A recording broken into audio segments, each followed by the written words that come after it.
मोदी की गारंटी है।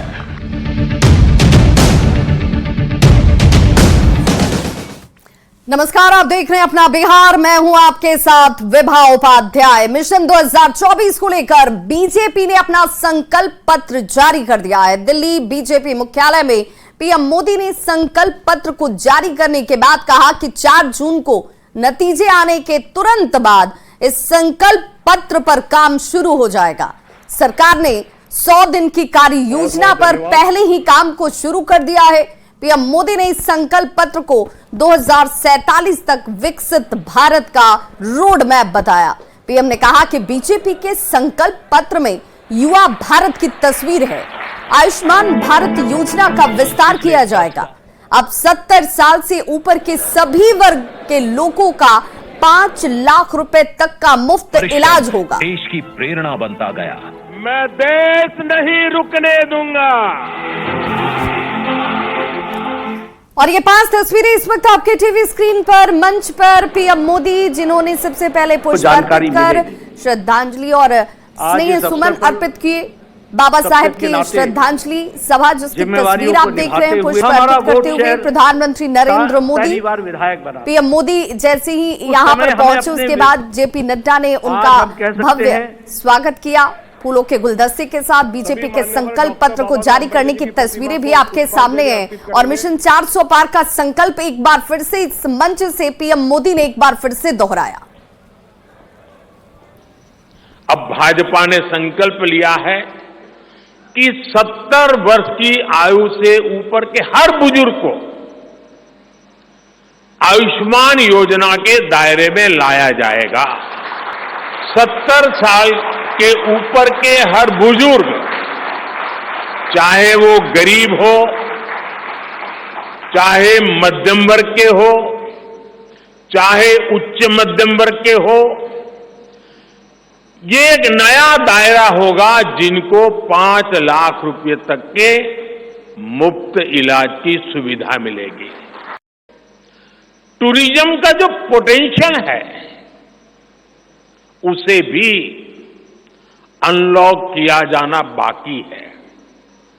भाजपा द्वारा विश्व प्रवासी ग्लोबल टूरिस्ट को हमारी विरासत से जोड़ा जाएगा और इस विरासत को हम वर्ल्ड हेरिटेज के साथ जोड़ेंगे। जैसे नालंदा हो, लोथल हो, होयसला के पवित्र मंदिर समूह हो, बौद्ध स्थल हो, जैसे अनेक स्थलों का विकास किया जाएगा। अगले वर्ष 2025 में भगवान बिरसा मुंडा की 150वीं जन्म जयंती है। इसे राष्ट्रीय स्तर पर मनाया जाएगा। जनजातीय गौरव अभियान को राष्ट्र भर में गति दी जाएगी। भाजपा जनजातीय विरासत पर अनुसंधान को भी प्रोत्साहित करेगी। डिजिटल जनजातीय कला अकादमी की भी स्थापना की जाएगी। वन उपज आधारित स्टार्टअप्स और स्वयं सहायता समूहों को भी बढ़ावा दिया जाएगा। तो प्रधानमंत्री नरेंद्र मोदी ने कहा कि देश हित में बीजेपी कड़े और बड़े फैसले लेने से कभी पीछे नहीं हटती है, क्योंकि बीजेपी के लिए दल से बड़ा देश है। साथियों, भारतीय जनता पार्टी देश हित में बड़े और कड़े निर्णय लेने से कभी पीछे नहीं हटती। हमारे लिए दल से बड़ा देश है। नारी शक्ति वंदन अधिनियम अब कानून बन चुका है। बीजेपी ने आर्टिकल 370 को हटाया और हम सीएए लेकर आए। रिफॉर्म, परफॉर्म, ट्रांसफॉर्म के मंत्र पर चलते हुए हम और तेजी से आगे बढ़ेंगे।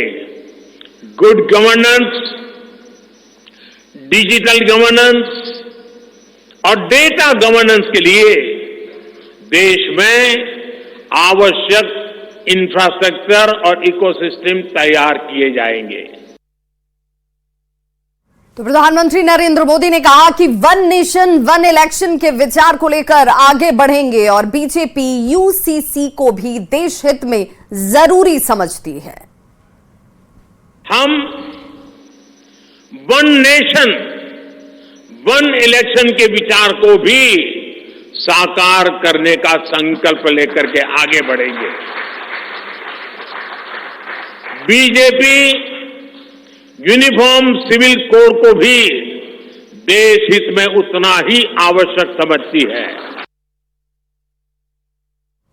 तो पीएम मोदी ने कहा कि अब घोटाले बंद हुए हैं, गरीबों को लूटने वाले जेल जा रहे हैं और भ्रष्टाचारियों पर कार्रवाई होती रहेगी। आपने देखा है कि पिछले 10 साल में भ्रष्टाचार पर भाजपा सरकार ने कितनी बड़ी कड़ी कार्रवाई की है। भ्रष्टाचार गरीब का हक छीनता है, मध्यम वर्ग का हक छीनता है। राष्ट्रीय स्तर पर होने वाले हजारों करोड़ के घोटाले अब बंद हुए हैं। तो बीजेपी के संकल्प पत्र पर बिहार में नेता प्रतिपक्ष तेजस्वी यादव ने पलटवार किया है। तेजस्वी यादव ने कहा कि बीजेपी के इस संकल्प पत्र में न युवाओं के लिए कुछ है, न ही महंगाई बेरोजगारी दूर करने का कोई जिक्र किया गया है। तेजस्वी यादव यही नहीं रुके, उन्होंने कहा कि इस घोषणा पत्र में बिहार के लिए भी कहीं कुछ नहीं है। 60% देश के युवा हैं, युवाओं के बारे में कोई जिक्र नहीं है। 80% किसान हैं, 80% किसानों के बारे में जिक्र नहीं है। कितना नौकरी देंगे नहीं देंगे इसके बारे में कोई चर्चा रोजगार की नौकरी की नहीं है। बिहार जैसे गरीब प्रदेश, बिहार के साथ साथ और जितने गरीब प्रदेश हैं उनको आगे बढ़ाने के लिए कुछ नहीं है, केवल इधर उधर की बातें हैं। तो हमारा मानना है कि उसमें बताइए बिहार के लिए क्या है। हम तो आप ही लोगों से पूछते हैं, मैनिफेस्टो देखे होंगे, बिहार की जनता के लिए क्या है उसमें। ना स्पेशल पैकेज की जिक्र किया गया, ना बिहार को स्पेशल राज्य का दर्जा देने का जिक्र किया गया। कैसे हम बिहार को आगे बढ़ाएंगे और गरीब प्रदेश जैसे बिहार के हैं उनको कैसे बढ़ाएंगे, किसान युवा के लिए क्या करेंगे, तो इसका तो कोई जिक्र ही नहीं किया गया है। तो नेता प्रतिपक्ष तेजस्वी यादव की तरफ से संकल्प पत्र पर सवाल उठाए जा रहे थे, निशाना साधा जा रहा था। बीजेपी के संकल्प पत्र का एनडीए नेताओं ने स्वागत किया। चिराग पासवान ने कहा कि पीएम मोदी का होना ही योजनाओं के पूरा होने की गारंटी है। तो सम्राट चौधरी ने इसे विकसित भारत का रोड मैप बताया, जबकि केंद्रीय मंत्री आरके सिंह ने कहा कि बहुत जल्द सभी गरीबों का अपना मकान होगा। जबकि विजय सिन्हा ने कहा कि अगले 5 साल तक कोई भी गरीब का बेटा भूखे नहीं रहेगा। पीएम मोदी ने इसकी गारंटी दे दी है। ये जो संकल्प पत्र आया है, ये वो विश्वास है जिसको आने वाले 5 सालों में पूरा किया जाएगा। इंडी गठबंधन की नेता कह रहे हैं कि चुनावी जुमला है। भाई ये लोग जुमलेबाजी अपनी बताए ना। यहाँ पे लोकसभा का चुनाव हो रहा है तो ये लोग मैनिफेस्टो निकाल रहे हैं विधानसभा के चुनाव का। इनमें से कौन बनने जा रहा है भैया प्रधानमंत्री? क्या इनकी पार्टी राष्ट्रीय स्तर की पार्टी है? कितने विधायक हैं इन लोग के देश भर में, या कितने सांसद हैं इन लोग के देश भर में? आज नरेंद्र मोदी जी की सरकार ने गरीबों के कल्याण के लिए, युवाओं के कल्याण के लिए, अन्नदाताओं के कल्याण के लिए और नारी शक्ति को मजबूत करने के लिए मैं प्रधानमंत्री आदरणीय नरेंद्र मोदी जी को धन्यवाद देता हूं कि इतना अच्छा मैनिफेस्टो लाकर 2047 का भारत श्रेष्ठ भारत बने, उसके संकल्प को लाने का काम किया है। इसके लिए प्रधानमंत्री जी को विशेष तौर पर धन्यवाद है। अगले 2-3 वर्षों में हम दुनिया के तीसरे सबसे बड़े अर्थव्यवस्था हो जाएंगे। आज 3-3.5 करोड़ लोगों के पास पक्का मकान है, गरीब लोगों के पास। अगले 2-3 साल और रुक जाइए, उसके बाद सभी गरीब को पक्का मकान होगा। और अगले 5 वर्ष कोई भूख से नहीं मरेगा। हर गरीबों को अन्न की व्यवस्था की गारंटी मोदी जी की मिल रही है। युवाओं को रोजगार का अवसर, और आज वो 3 करोड़ से ज्यादा नए आवास गरीबों को भी सुपुर्द करेंगे। आयुष्मान भारत का आज निरोग रखने के लिए, स्वस्थ रखने के लिए, इलाज के लिए 5 लाख की गारंटी। 70 वर्षों से अधिक लोगों को भी पूरी तरह से इलाज की व्यवस्था। प्रधानमंत्री का सांस्कृतिक विरासत बढ़ाने का, तमिल और सभी भाषाओं का सम्मान और देश के राष्ट्रवाद और 21वीं सदी का विकसित भारत बनाने के संकल्प को स्पष्ट झलकाया गया है, और ये मोदी जी की गारंटी है। तो वहीं बीजेपी सांसद मनोज तिवारी ने भी पार्टी के संकल्प पत्र पर अपनी राय रखी। पत्र बोलते हैं और नरेंद्र मोदी जी जब संकल्प प्रस्तुत करते हुए ये बोले कि ये मोदी की गारंटी भी है और इस गारंटी पूरे होने की गारंटी भी है, सोचिए मैं थ्रिल्ड हो गया सुन के कि अब 70 साल से ऊपर जितने लोग होंगे उनके इलाज का 5 लाख रुपए तक का खर्च अब सरकार उठाएगी। लेकिन कांग्रेस कह रही है महंगाई और रोजगार को लेकर प्रधानमंत्री कुछ बोले तक नहीं, उनको समझ में नहीं आता है, वो सुनना नहीं चाहते हैं। आज 3 करोड़ बहनों को लखपति बनाने की बात करी है उन्होंने। 3 करोड़ नए बेघर को घर देने की बात करी है उन्होंने। तो बीजेपी का संकल्प पत्र जारी होने के बाद इस पर बयानबाजी का सिलसिला भी शुरू हो चुका है। एनडीए के नेता जहां इसे विकास का संकल्प पत्र बता रहे हैं, तो वहीं विपक्ष और महागठबंधन के नेता इस पर जमकर निशाना साधते हुए इसे झूठ का पुलिंदा बता रहे हैं। का संकल्प पत्र गारंटी है सबका साथ, सबका विकास, सबका विश्वास की। भाजपा का संकल्प पत्र गारंटी है सेवा, सुशासन और गरीब कल्याण की। भाजपा का संकल्प पत्र गारंटी है कि इस देश में जो जरूरतमंद हैं उन्हें मुफ्त राशन, मुफ्त बिजली और मुफ्त इलाज मिलेगा। आयुष्मान भारत के अंतर्गत जिन साथियों को अभी मुफ्त इलाज मिल रहा है, उनके अलावा हमारे देश के सभी बुजुर्गों को, दिव्यांग भाइयों को, थर्ड जेंडर को मुफ्त में 5 लाख तक का इलाज मिलेगा। एनडीए ने हमेशा एक विजन के साथ काम किया है और एनडीए की सरकार जब भी बनी है उस वक्त चाहे अटल बिहारी वाजपेयी जी हों या मौजूदा प्रधानमंत्री जी हों, सब ने एक विजन और समाज के सभी तबकों को, सभी शोषित तबकों को, गरीबों को और सभी वर्गों के लिए काम किया है। मुझे खुशी है कि भाजपा का, भारतीय जनता पार्टी का अपना जो मैनिफेस्टो जारी हुआ है वो मैनिफेस्टो विकास पे आधारित है और सभी वर्गों के विकास पे आधारित है। बीजेपी ने आज जो घोषणा पत्र जारी किया है, ये कह रहे हैं संकल्प पत्र है। पहले जो संकल्प लिया था पिछले 2 लोकसभा चुनाव में, चुनाव के बाद तो उन्होंने कहा ये चुनावी जुमला था। इसमें सिर्फ जुमलेबाजी की बौछार है, झूठ की बहार है, झूठ का भरमार है, झूठ का पुलिंदा है। ये बीजेपी ने तो संकल्प देश और लोकतंत्र को खत्म करने का लिया। भारतीय जनता पार्टी ने जो संकल्प पत्र जारी किया है मोदी की गारंटी के नाम से, उसका मैं एक दृश्य देता हूं। 2 करोड़ नौकरी प्रतिवर्ष, टाइफेस, किसानों की आय दुगनी, हवाई, हर आदमी को पक्का मकान, मकान में नल, नल में जल, कहां है भगवान बताए, भगवान भरोसे, जय जय श्री राम। तो भारतीय जनता पार्टी की सिर्फ कथनी है, करनी कहीं भी नहीं है। बीजेपी का मैनिफेस्टो सही मायने में प्रगतिशील और व्यवहारिक है। सारे जो वादे हैं जो हमने किए हैं वो काम होते आ रहे हैं और डुएबल और अचीवेबल है। इंडिया अलायंस के घटक दलों की तरह नहीं केवल लोक लुभावने हैं। यहाँ पे बुजुर्ग हो, महिलाएं हो, बेटियां हो या दिव्यांग भाई हो, और भी जो व्यक्ति हैं जो समाज में हैं, सबका समावेशी विकास को ध्यान में रख के बनाया गया है। तो और फिलहाल यहां रुक रहे हैं छोटे से अंतराल के लिए, फौरन होंगे वापस, बने रहिए हमारे साथ। हम भारत को विकसित भारत बनाने वाले हैं और ये मोदी की गारंटी है। मोदी की गारंटी है।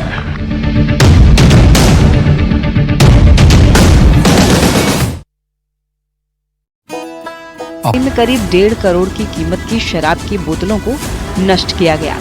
चूंकि बिहार में शराबबंदी है और ये शराब सिवान उत्पाद विभाग और पुलिस ने पकड़ी थी, जिसको आदेश मिलने के बाद जेसीबी चलाकर नष्ट किया गया।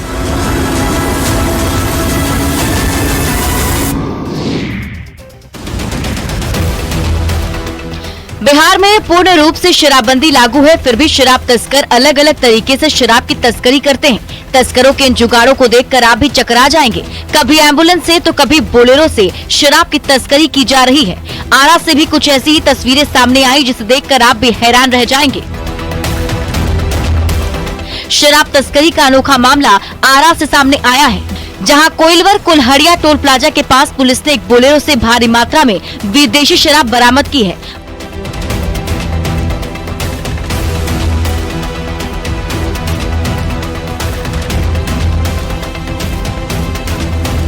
बोलेरो में हर जगह शराब छिपाई गई थी। सीट से लेकर गेट तक सब जगह शराब की बोतलें रखी गई थी। जांच के बाद पुलिस ने शराब को जब्त करते हुए 3 आरोपियों को गिरफ्तार कर लिया और पूछताछ कर आगे की कार्रवाई में जुट गई है।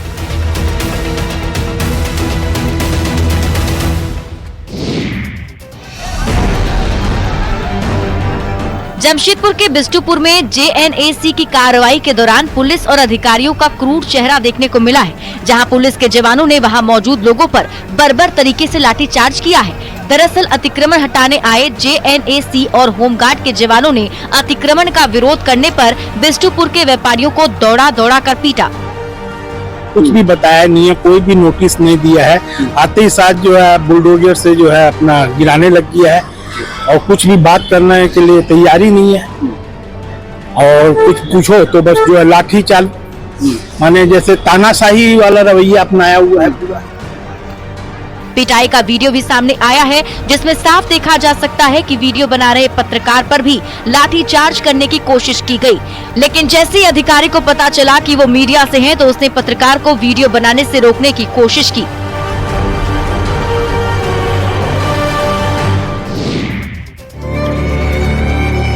धनबाद में एक ऐसी घटना घटी है कि हर किसी की आंखें नम हो गई। पूरे गांव में मातम पसर गया। एक पिता का अपनी बेटी की शादी करने का अरमान, तो एक बेटी का अपने पिता के हाथों कन्यादान का सपना पल भर में टूट गया। एक ही दिन बेटी की डोली भी उठी और पिता की अर्थी भी। मामला धनबाद के गोमो के जीतपुर गाँव का है। बेटी की डोली के साथ साथ पिता की अर्थी भी निकली।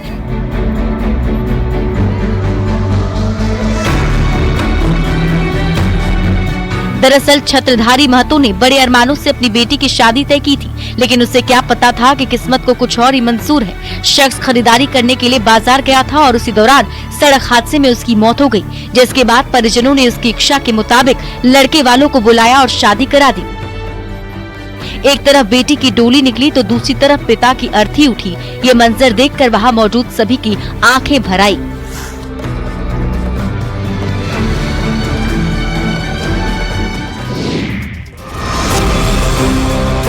क्या आपने कभी ट्रेन में बारिश होते देखा है? अगर नहीं देखा तो दानापुर के इस ट्रेन को देखिए, जहां रेलवे के बेपरवाह रवैये से यात्रियों को परेशानी झेलनी पड़ रही है और बोगी के अंदर पानी टपक रहा है।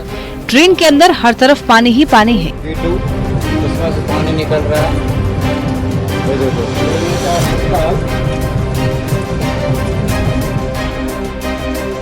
ये तस्वीरें दानापुर पुणे एक्सप्रेस की AC बोगी की है।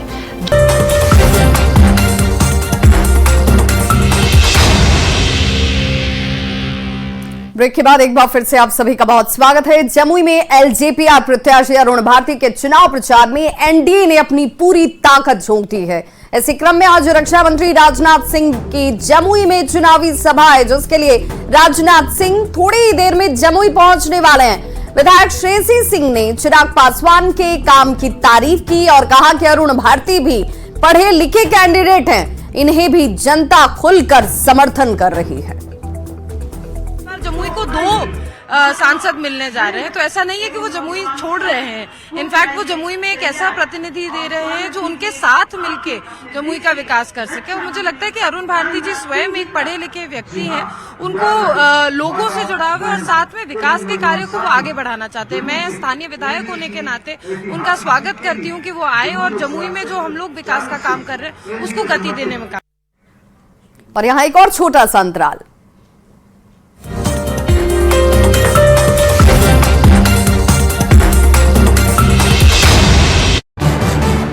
बेमौसम बरसात होने लगी है और चारों तरफ पानी ही पानी हो गया है, जिसका वीडियो सोशल मीडिया पर वायरल भी है। अब इन तस्वीरों को देखकर सवाल ये उठता है कि यात्रा आरामदायक हो इसलिए लोग एसी कोच का विकल्प चुनते हैं, लेकिन अगर एसी कोच की ही ये हालत है तो यात्री सफर कैसे करें?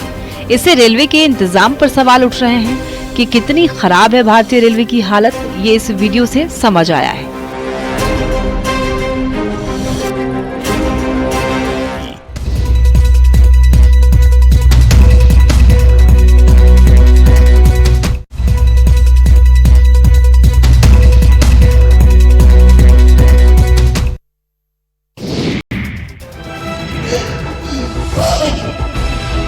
अररिया में आरजेडी से टिकट कटने के बाद पूर्व सांसद सरफराज आलम भावुक हो उठे और पब्लिक के सामने ही मंच पर फूट फूट कर रोने लगे, जिसके बाद उनके समर्थकों ने उनके आंसू पोंछे और सांत्वना दी। सरफराज आलम ने एक कार्यकर्ता सम्मेलन बुलाया था, जिसमें उनके समर्थकों ने लालू प्रसाद के खिलाफ जमकर नारेबाजी की। निर्दलीय लड़ रहा है,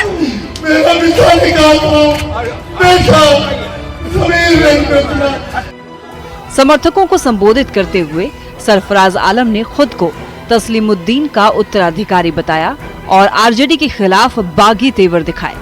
बता दें कि आरजेडी ने सरफराज का टिकट काटकर उनके छोटे भाई शाहनवाज आलम को टिकट दे दिया है, जिसके बाद सरफराज आलम के समर्थकों में भारी नाराजगी है।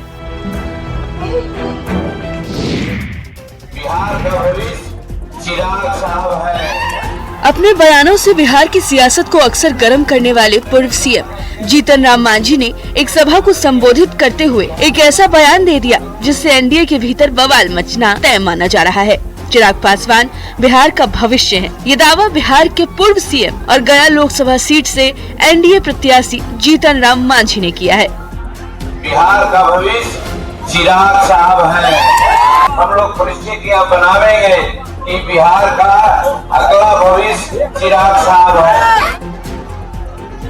गया में चिराग पासवान ने एनडीए के समर्थन में 3 जगह पर सभा की। इस दौरान उनके साथ एनडीए प्रत्याशी जीतन राम मांझी मौजूद रहे। मांझी ने कहा कि चिराग बिहार का भविष्य है और इसी भविष्य को देखते हुए वोट देना है ताकि केंद्र में नरेंद्र मोदी सरकार बन सके।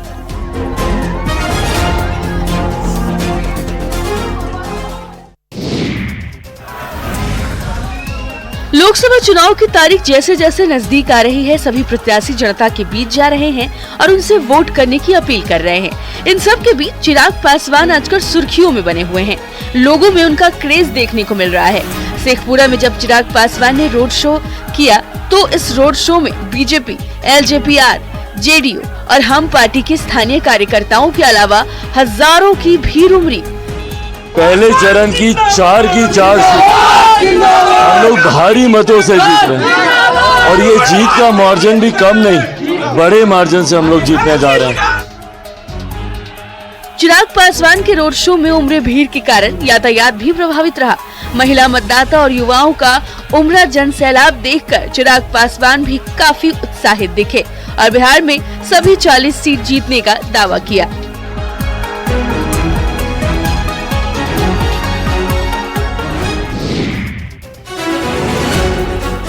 लोकसभा चुनाव के शुरू होने में अब काफी कम समय बचा है।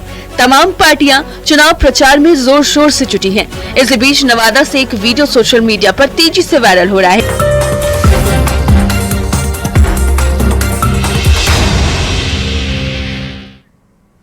महापर्व चैती छठ के तीसरे दिन अस्ताचलगामी भगवान भास्कर को अर्घ्य दिया जाएगा, जिसे लेकर सुबह से ही व्रती और परिवार के लोग सूप में चढ़ने वाले प्रसाद बनाने में लगे हुए हैं, जिसकी तस्वीर आप इस वक्त देख रहे हैं। भागलपुर की तस्वीर।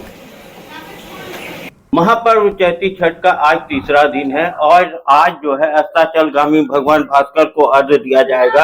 आप देख सकते हैं कि सुबह से ही व्रती के साथ परिवार के लोग जो है वो प्रसाद बनाने में जुट गए हैं और सुबह से ही घर के सारे लोग जो हैं इस काम में लगे हुए हैं।